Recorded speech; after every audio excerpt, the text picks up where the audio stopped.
Seperti telah kami ceritakan di video kami sebelumnya, terbongkarnya Sang Wali Kutub, bahwa Syekh Amir Al-Hadi sering membuka cerita-cerita kuno saat berkumpul bersama-sama dengan santri-santrinya atau murid-muridnya. Salah satu ceritanya adalah seperti dalam video kami kali ini, yaitu saat bertemunya Nabi Sulaiman alaihi salam dengan malaikat maut, Israel.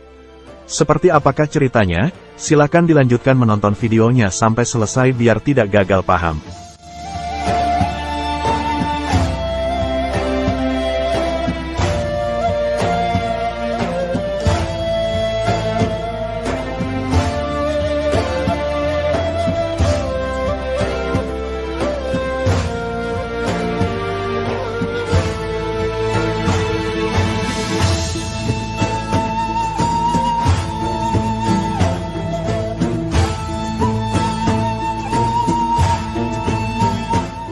Seusai salat Isya, saat makan malam masih disiapkan, kami berkumpul di taman yang indah sambil duduk bersila di atas rumputan, menunggu Syekh berbicara.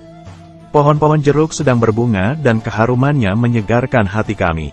Ada banyak mawar dan anggrek di antara berbagai bunga dan tanaman yang ditata di antara pepohonan dan tanaman hias lainnya. Tempat ini laksana oasis, yang didesain untuk memantulkan tatanan kosmis. Pancuran air di pusat taman seperti mengalirkan air yang tak habis-habis dari sumber yang tak terhingga.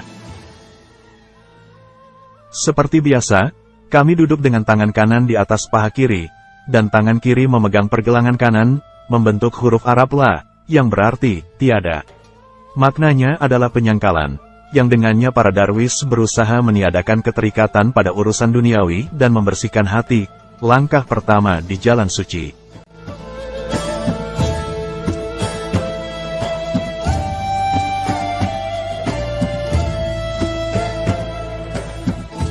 Mereka yang ditugasi melayani jamuan pada malam itu masuk membawa nampan perak dengan gelas-gelas kecil berisi teh hitam dan semangkok gula batu. Beberapa orang biasanya mengulung gula batu itu sembari menyesap teh. Kami menunggu Syekh untuk memulai minum, namun tampaknya ia tidak sedang buru-buru. Ia duduk bersandar pada batang pohon almond tua, yang ditanamnya sendiri bertahun-tahun yang lampau. Ia duduk sembari mengelus-elus jenggotnya dan mengisap cangklong yang terbuat dari gading tua. Tak seorang darwis pun berani memecah keheningan lebih dulu. Di atas pintu masuk taman terpampang ungkapan yang ditulis dengan kaligrafi yang indah. Diamlah, sebab setiap tarikan napas adalah anugerah Allah. Akhirnya, setelah beberapa kali mengembuskan asap tembakau, ia memberikan isyarat kepada Ali, salah satu muridnya, agar mengambil alat-alat musik. Ali segera mengambil ney, seruling Persia dan Rami mengambil tar, alat musik petik yang dibentuk dari dua mangkok, bentuknya seperti angka 8 lalu menala dawai-dawainya dengan saksama. Yang lainnya mengambil daf atau kendang dari kulit kambing, dalam berbagai ukuran. Tetapi, Syekh Guru memberi perintah agar semua instrumen lainnya tidak dimainkan.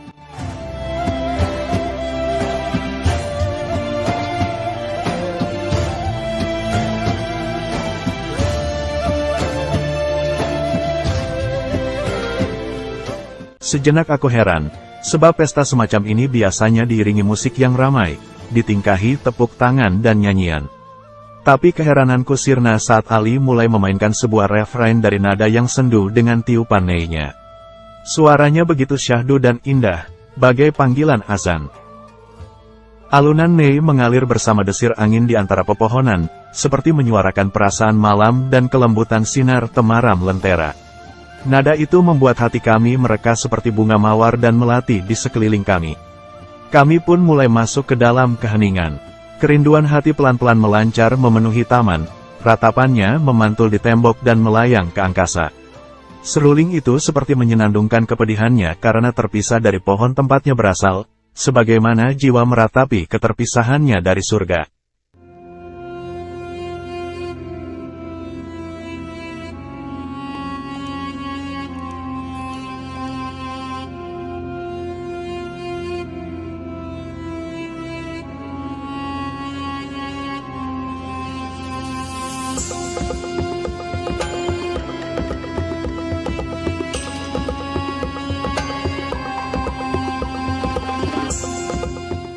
Kami menatap Syekh yang duduk dengan kepala menunduk di bawah sebatang pohon tua. Matanya begitu terang dan bening saat ia mengangkat kepala dan menatap hadirin yang duduk melingkar. Tatapannya seperti menyerap kami semua. Semoga hati ingat pada apa-apa yang telah dilupakan pikiran, ujarnya. Dan sekarang dengarkan, wahai kalian yang memiliki telinga, kisah tentang Raja Sulaiman. Ya, Sulaiman, penguasa terkuat dan terbijak yang pernah ada di muka bumi. Kekayaannya tak bisa diukur, kedalaman kearifannya hanya Allah yang tahu. Ia menguasai angin, manusia, jin, burung, dan hewan. Semuanya mengabdi kepadanya, tetapi ia tidak diberkati Allah, sebab kekayaan dan kebijaksanaannya tidak membuatnya tercerahkan.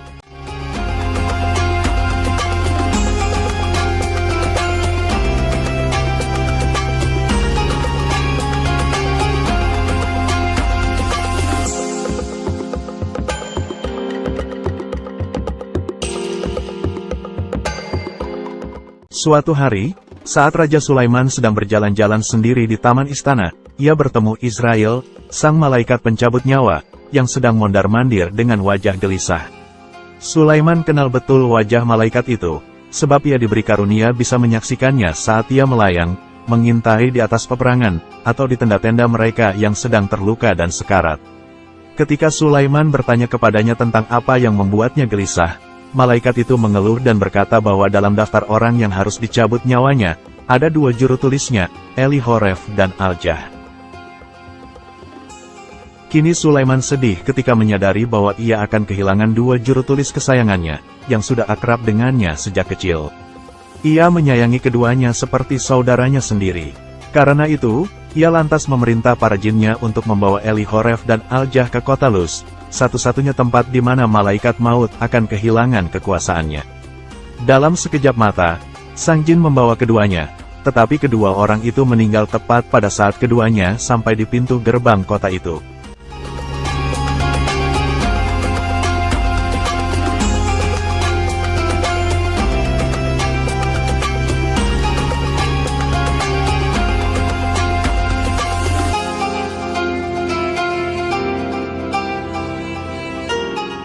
Sehari kemudian, Israel muncul di depan Sulaiman. Malaikat maut itu tampak senang dan berkata, "Terima kasih, wahai Raja. Engkau telah mengirimkan 2 juru tulismu ke tempat yang telah ditentukan. Keduanya telah ditakdirkan untuk mati di depan gerbang kota itu. Tapi saat itu aku tak tahu bagaimana cara membawa mereka sampai ke sana karena jaraknya sangat jauh dari sini." Sulaiman pun menangis terseduh-seduh. Hatinya terbelah antara kesedihan dan kemarahan, karena kematian 2 sahabatnya dan juga sedih mengingat bahwa ajal adalah sesuatu yang tak terelakkan. Melihat ini, Israel terheran-heran. "Kenapa engkau menangis, wahai Raja Dunia?" tanya Israel kepada Nabi Sulaiman alaihi salam. "Sebab sahabat lamaku kini tak lagi bersamaku," kata Sulaiman. "Apakah engkau tidak kasihan pada orang-orang yang kau cabut nyawanya?" tanya Nabi Sulaiman kepada Israel. "Kasihan," seru Israel, "engkau menangis karena kehilangan persahabatan dengan mereka. Sesungguhnya kau bersedih pada dirimu sendiri. Dan kemarahanmu sesungguhnya adalah rasa kasihan pada dirimu sendiri. Kematian adalah salah satu anugerah terlembut dari Tuhan. Kematian memisahkan orang dari kegembiraan dan kesedihan sementara, yang hanyalah setetes belaka bagi jiwa. Wahai Raja, di balik kematian ini terbentang samudra cahaya. Segala puji bagi Allah. Karena aku, yang menurutmu adalah malaikat maut, sesungguhnya adalah malaikat rahmat," jelas Israel kepada Nabi Sulaiman.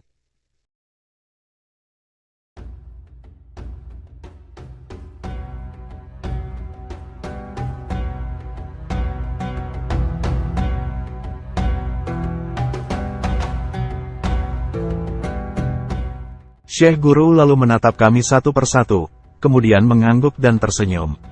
Beberapa di antara kami pun tersenyum, tetapi aku tidak, juga para darwis yang sudah tua.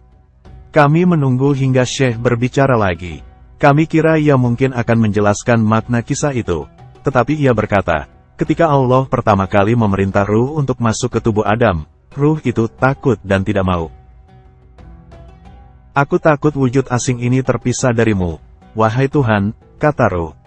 Dan Tuhan menjawab, "Engkau masuk dengan enggan, maka engkau pun akan keluar dengan enggan." Dan demikianlah, Kematian adalah sesuatu yang tak terelakkan, tetapi kalian takut padanya. Jiwa kalian takut ketika memikirkan kematian. Tetapi seorang sufi tak meminta apapun, dan tak takut pada apapun, sebab ia telah memasrahkan hidupnya dan menyerahkan segala yang dimilikinya kepada Tuhan.